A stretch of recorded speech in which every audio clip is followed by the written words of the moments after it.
For this video, we are going to be doing a walkthrough of this hat. It is Clancy, a crocheted hat that you can find for free on my website at RebeccaVelasquez.com. You need 144 yards of worsted weight yarn, some scissors, 2 stitch markers, a large-eyed yarn needle, and a size I or 5.5 millimeter crochet hook. So gather all of your supplies and print off your pattern. I'll have the link below and we will get started. So before we actually start stitching, I want to talk a little about the hat. It's made from the crown down to the edge of the hat, and then after we've completed the hat, we add the brim. This is a slip stitch ribbing. We will start the hat with an adjustable ring. It's also called the adjustable loop or magic ring, magic loop. It's all the same thing. It is made in joined rounds, so we do flip our work back and forth, and it does make a little bit of a joined seam here, but it is hidden pretty well in the stitches. It's not very noticeable, and you can see the color change here that the yarn made. But this is our hat. It is nice and tall, so it scrunches down really nicely. It also has this really great texture to it. Now the size that we are going to be making here will fit a teen or an adult. Let's start stitching.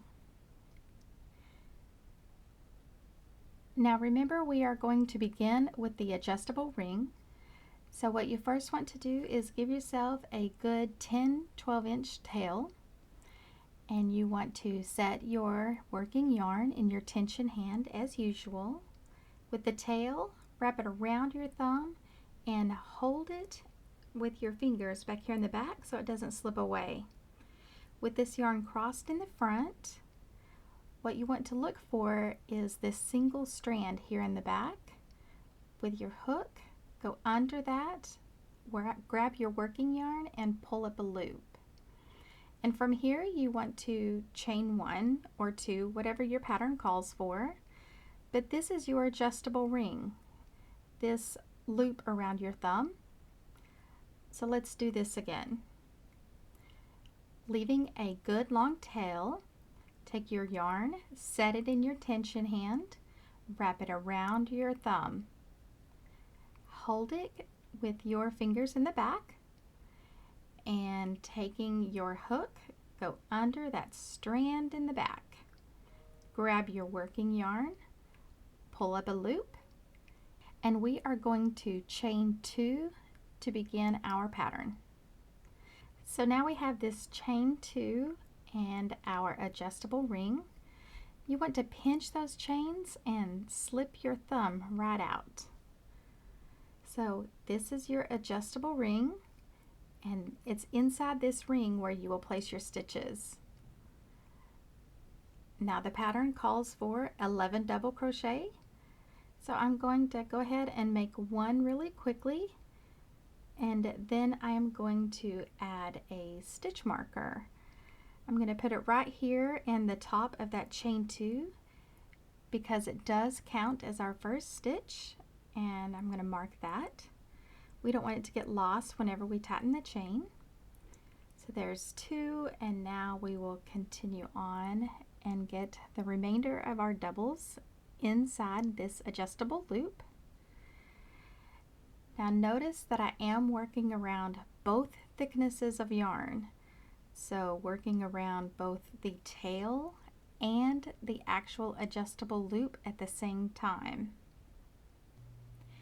So hey y'all, there's a little hiccup in my video here, so we are going to skip through this and finish out the rest of the double crochets of this round, and then we will continue. Sometimes the tail will get twisted up inside that adjustable ring. Just pull that out, and here we have all 12 of the doubles. And so what we want to do is to hold on to the stitches and grab that tail, and you just want to pull that tightly and you can see how tightly it is going to close, and it will just cinch it completely closed. It's a very nice closure for the crown of a hat. So now what we want to do, since we have completed row 1, we need to join the last stitch to the first. And let's go ahead and remove that stitch marker. And what we want to do is just slip stitch into the top of that chain 2 because it did count as our first stitch. So we will just make that slip stitch, making sure to catch both loops. Tighten that up a little. And now what I want to do is to show you what this slip stitch will look like. We want to go ahead and mark that with a different colored marker. So this is our ending marker, because you can see how similar this looks, and when we get on the next row we don't want to accidentally work that as a stitch. So we have it marked as a no working stitch. So now we need to turn and get ready to work row 2. So see how easily that could have been accidentally worked. So that's why we go ahead and mark that. It's a little bit fiddly, but it's kind of worth it because you don't want to accidentally work that stitch. This is the first stitch. If you work that slip stitch, your count will be off. So holding that marker back, let's go ahead.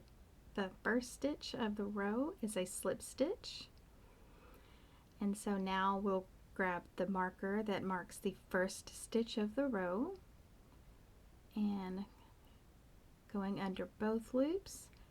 And I'm doing this so it doesn't get lost on the next round. So there's our first. Now this is an increase round, so we are going to double the amount of stitches. So in the same stitch we work our double crochet.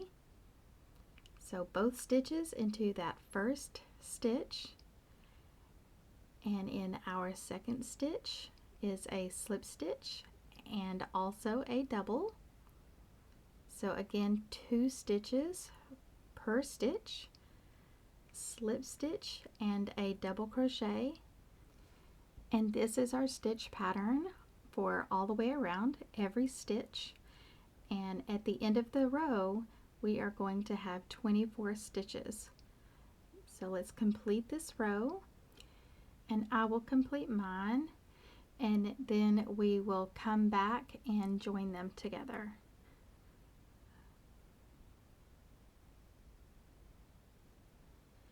Okay, so I'm back a little early because I want to go ahead and work this very last stitch with you because it is a little hard to see. We marked that first slip stitch, so we do know that this is where we need to be headed.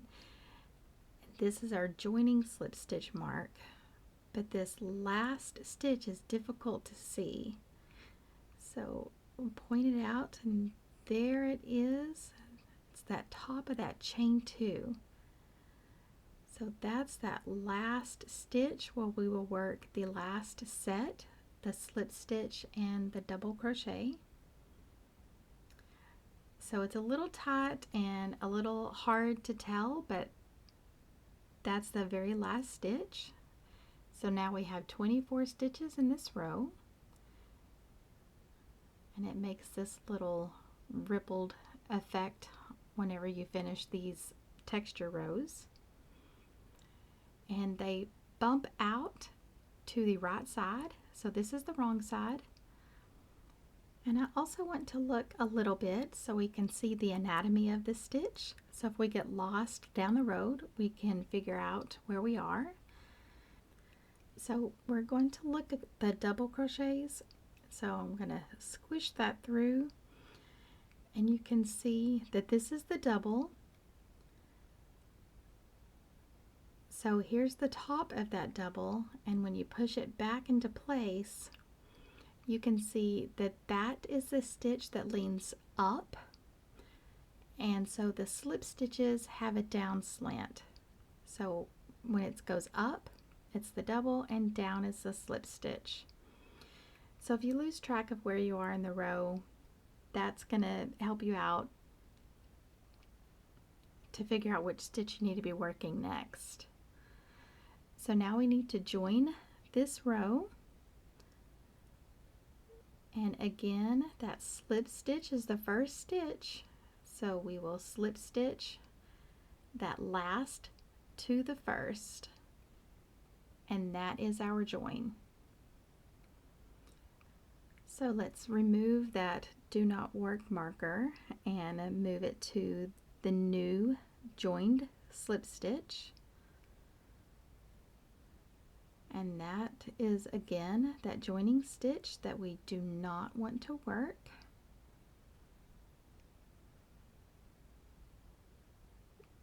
Alright, so now we are ready to begin our next round.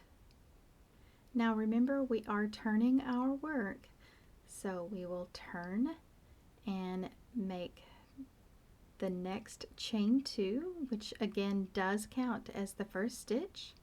It is our first double, so this is our do not work marker, so we are skipping that slip stitch. Make sure to skip that. So we'll scoot that to the back, and we need to make our next stitch into the first stitch of the row. So that's going to be right here. Now remember, we did turn our work, so our first stitch is a double crochet because it was the last stitch of the last row. So you can see that that was that last double crochet of the last row, so it is the first stitch for this row. So our next stitch is going to be into this slip stitch, and it will be 1 double crochet. And then we will make 2 double crochet into the next double, and then 1 into the next slip stitch. And so here is that slip stitch. And this is the stitch pattern that you will complete for this round. So 2 and 1, 2 and 1, all the way around. When we get to the first stitch of the round, we will once again join with the last stitch to the new using a slip stitch.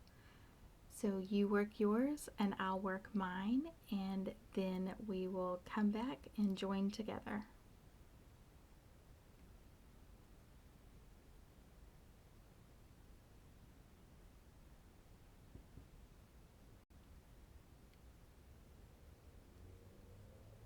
So we are just about finished with round 3, and we want to one more time go ahead and clarify, because I know these stitches are tight and it's a little confusing. So let's just take a closer look at the end of round 3. We will end with 1 double crochet right there into this last stitch. Now remember that that slip stitch joins the last to the first, so we do overlap a little bit, but this is the last stitch that we will need to work into. So the last double crochet of the round, and there's 1, 2, and 1, so that completes our 36 double crochets for the round.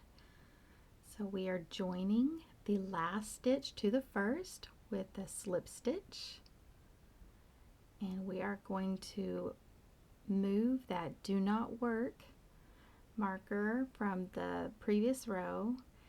Now you don't have to use the marker if you don't want to, but if you feel like you need it to keep you from being confused, absolutely continue to use it. So we will scoot that out of the way, skipping that slip stitch. Our first stitch is here into this double crochet right here, and so we will work our first slip stitch. Now round 4 is an even round, so there are no increases. So it's 1 stitch per stitch. So a slip stitch into the first stitch, and we can mark off that first stitch of the round, and the next will be a double crochet into the next stitch. So again, this is an even round, 1 stitch per stitch. This is the textured round, so it's the slip stitch and double crocheted. So we repeat this pattern all the way around, a slip stitch and a double crochet. So when we get to the end of this round, again there will be 36 stitches, and we will join the round same as before, and then we will be ready to work round 5.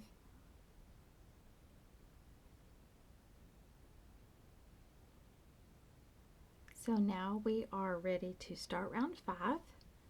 We have just joined the last to the first, and there's our slip stitch. So turning our work, and that chain 2 again counts as the first double of our row. And this is an increase round, so when we end the row there will be 48 stitches.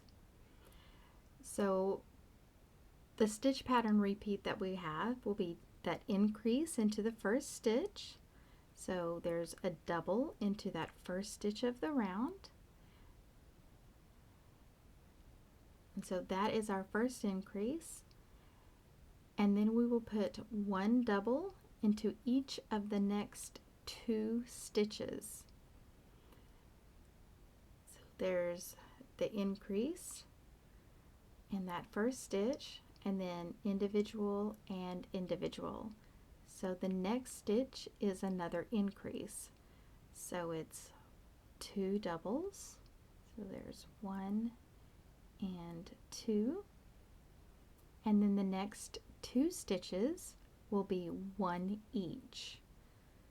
So 1 double and 1 double.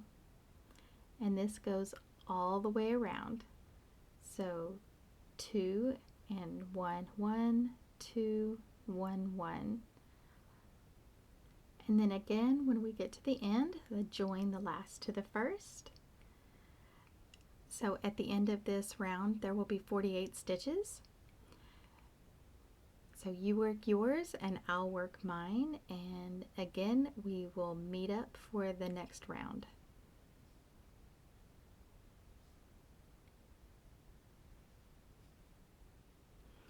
Okay, so here we are, just completed row 5. So 48 stitches all the way around. And now we need to turn our work, and we will begin row 6. It is a repeat of row 4, which means it's an even round. So 1 stitch per stitch, and it's the textured stitch. So it will be the slip stitch, double, all the way around, skipping that joining slip stitch. Working the first stitch of the round is that slip stitch, and the next is a double, and then a slip stitch and double.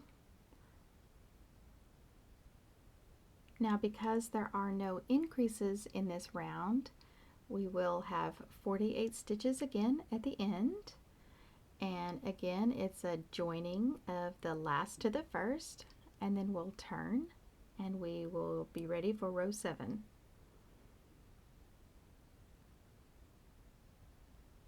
And now we are ready to work row 7. So again, it is that chain 2 that counts as our first double. Now this is our last increase row, and we will make that first increase here in that first stitch. So our first double increase. So here are our 2 double crochets. This is the first increase. So we will work 1 individual stitch into each of the next 3 And that is going to be our repeat across this round.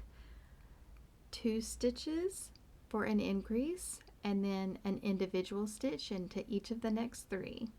So it's 2 and 1, 2, 3 and 2, 1, 2, 3 all the way around.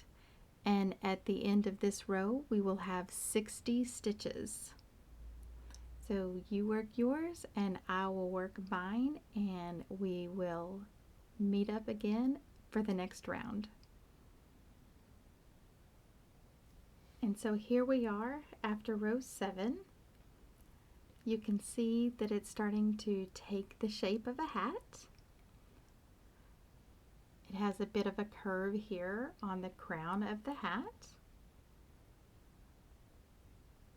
And that was again our last increase row. So for the length of the hat, we are going to be working even. So 1 stitch per stitch on every row from here to the end. So now turning our work, row 8 is going to again be a repeat of row 4. So skipping that joining slip stitch, you will slip stitch into the first stitch of the round and then double into the next stitch and then slip into the next and double the next. So again, because this is not an increase round, there is going to be 60 stitches at the end of the round.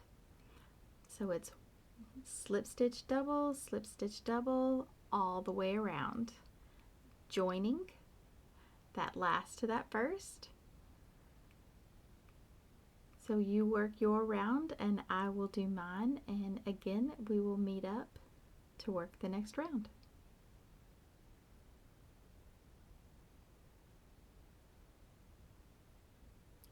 So here we are about to make that last joining slip stitch into this round. So the last to the first and turning our work. So from this point on, every row is even, so no increases. We begin with our chain 2 and then 1 double into every stitch all the way around. And that's no increases, so 1 per stitch. And then again we will end up with 60 stitches, and then after that we will work another repeat of this textured row. So it's a slip and a double all the way around. Now the great thing about making a hat from the top down is that you can try it on as you go. So the pattern calls for us to work through 18 rows, but I think on this particular sample I'm going to shorten it and try it on at 14 and again at 16 to see how it fits, because the original is pretty tall and it's nice and scrunchy, but I might make this one a little shorter, so it might end up 14, maybe 16. I'll see. We'll try it on as we go. So you do the same, and when we have the length that we want, we will add this ribbing to the bottom. So make sure that you end your last row with a decorative row, the slip stitch double crochet pattern. So make sure you end it on an even counted row, 14, 16, or 18. So when you have completed it and have the length that you are wanting, come back and we will add this ribbing. I have decided to stop this version of the hat at row 16 rather than continuing on to the 18 of the original. So you can see it's not a huge difference, a little bit, just slightly shorter. I'm going to go ahead and measure this so we can see at that 16 inches. It's not quite 7.5 inches. Well, maybe closer to 7. And this is before adding the ribbing. So I think this 7 inches is going to be good. I'm going to go ahead and keep it. I liked how it fit. So now what we're going to do is to start the brim, that ribbing. So we've finished this round, and it is that textured slip stitch double crochet round. We joined that last stitch to the first. So you want to turn your work, and to add the brim, what we need to do is to make an initial chain, and we are going to chain 11. So this is a number that you can change if you want your brim longer or shorter.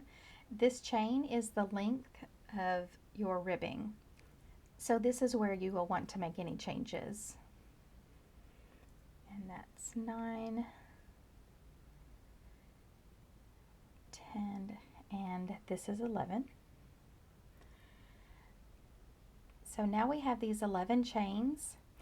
The stitches we are going to use are slip stitches, and that will shrink our chain considerably. So if you are going to be making a change, make sure that you go ahead and test your numbers so that you get the size you want.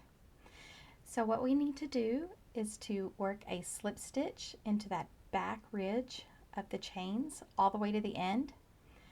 Not working on either side of those chains, but if you flip it over and see those back bumps here, these back ridges, that is where you're going to be making your stitches.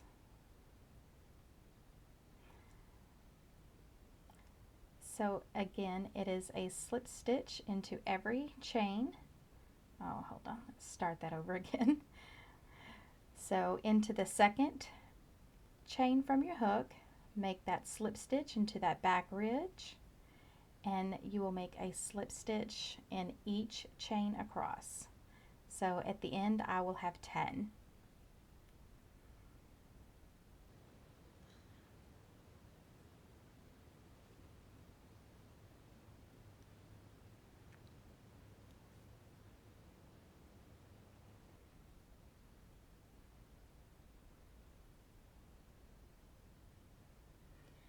Okay, so this is the last chain. We'll get that slip stitch in that back ridge.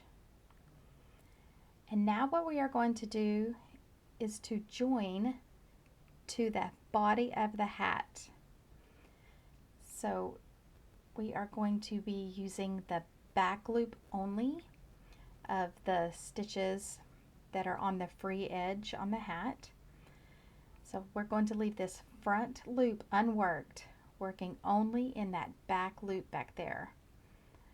So if you turn your ribbing, like lift it up, you can see where it is going to touch the body of the hat. So you can see that this stitch here is where we want to make that join.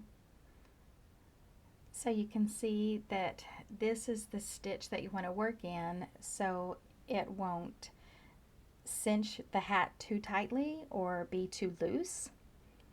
So we will slip stitch into that back loop of the double crochet from the previous round, and then you turn your work. Now once again we are skipping that joining slip stitch. And now to make the ribbing, what we do is to slip stitch in each of the slip stitches that we just made, but we are leaving those front loops unworked again and working into that back loop only. So it is a slip stitch in every slip stitch across in that back loop only, and that is what makes that very stretchy and nice ribbing. Now be careful when you are working in a slip stitch fabric, because it does have a tendency to tighten up as you work. So just be mindful of your tension and work evenly as you go. So that is the last stitch. So we'll chain 1 and turn, and again slip stitch into that back loop all the way across the row. So skipping that chain and working into that back loop. So jumping back to what I was saying, when working with that slip stitch fabric, you need to remain very cautious because that tension will get very tight on you, and if it starts to shrink up, it will cause your ribbing to be misshapen, and your next rows will be very difficult to work. So just be aware and pay attention as you go. And this is our last stitch. It does get a little buried in there whenever you do the turns, so you'll have to just seek it out every time. And now what we need to do is to again find the stitch on the hat that we need to stitch into. So you can see that it is meeting up nicely with the next stitch of the hat. So again, it is that back loop only. So using that back loop, we will just slip stitch and it joins the brim to the hat. So we'll turn our work, turn the other direction. And again, skipping that joining slip stitch, working into that back loop only of the slip stitch. And it is a slip stitch into every stitch all the way across. Now this is the stitch pattern that you will follow all the way around, going up to the end of the brimming and then chain one turn, going back to the hat and joining in that back loop only, the brim of the hat to the body of the hat. Now when it comes to that joining stitch in both the sample that I made previously and the one that I'm working on right now, it does line up perfectly that the up and down of the slip stitch rows for the ribbing, it will then line up perfectly to the next stitch in the hat. So that is one thing that I noticed on both of the ones that I've made or am working on. So you shouldn't necessarily have to keep checking that with every row, but it would be a good idea to check it for at least the first few inches. So what I want you to do is to go ahead and continue this ribbing all the way around your hat. I'm going to go ahead and check this again so you can see it is just lining up exactly with the next stitch on every up and down. So I'm going to slip stitch that into that back loop only, joining again. So you can see that every up and down is going right into that next stitch. So I should just be able to follow in that same pattern. So again, to turn our work and remembering to skip that joining slip stitch, we will slip stitch into that back loop only of that next stitch. And this is the pattern all the way around, working always into those back loops.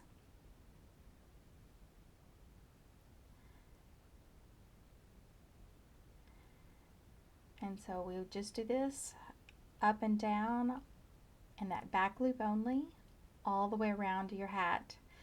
So when you have your entire brim made, come back and we will go over how to join the last row to the first row of your ribbing and how to create a seam that isn't obviously a seam. So that right there you can see is where I have seamed. So go complete yours and come back and I will show you how to create that.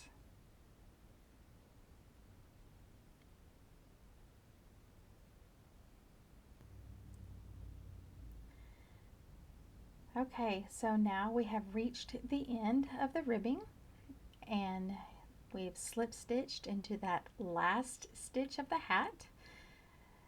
So what we want to do now is to turn the hat inside out, and then we will place the right sides of the ribbing facing each other.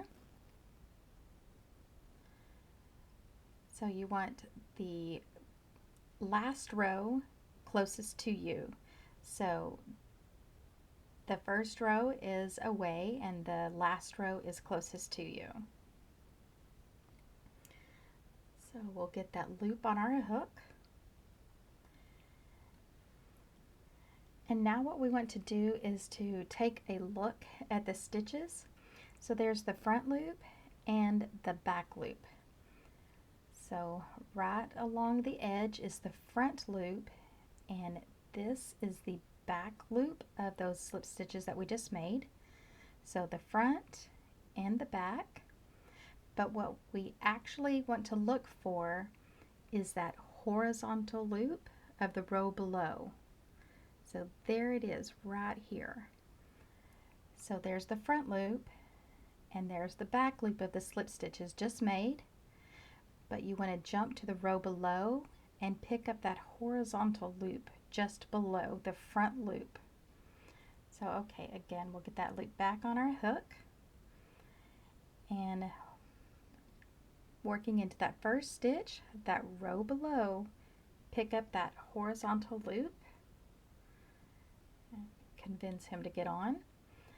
And now what we're going to do is work through both thicknesses, so the front and the back. So on the back portion of the ribbing, you want that back loop only, not the front, but that back loop only of the slip stitch row. So we'll pick up that and slip stitch through both at the same time. So there's the front loop and the back loop. Look for that horizontal bar just below, and then pick up the back loop and slip stitch both together. So that horizontal loop and that back loop only, and you will just grab those two stitches and we are slip stitching them together all the way across. So that horizontal, the back loop, and working at these two specific loops is what is going to give you that seamless look, because what it does is push those slip stitches to the front of the work, and that is what is going to cause the seam to fade almost invisibly. So grabbing that horizontal loop and back loop only. Sometimes it's a little hard to convince it to get on, but again, it is those specific loops that's going to give you this look. And the last one, there we go. So that is the last slip stitch. I'm going to open that up, and you can see that it just gives it a very clean finish. That seam is just almost invisible. So let's turn our hat right side out, and you will just need to trim off that tail and weave in your ends. So using that large-eyed yarn needle, you will weave in your ends and you are finished. And that's it. This is your Clancy Beanie. I hope you have enjoyed walking through making this hat with me. If you did enjoy it, make sure and hit that like button to let me know. Subscribe to the channel and make sure to click the little notification bell so it alerts you when the next video comes out. We'll see you then.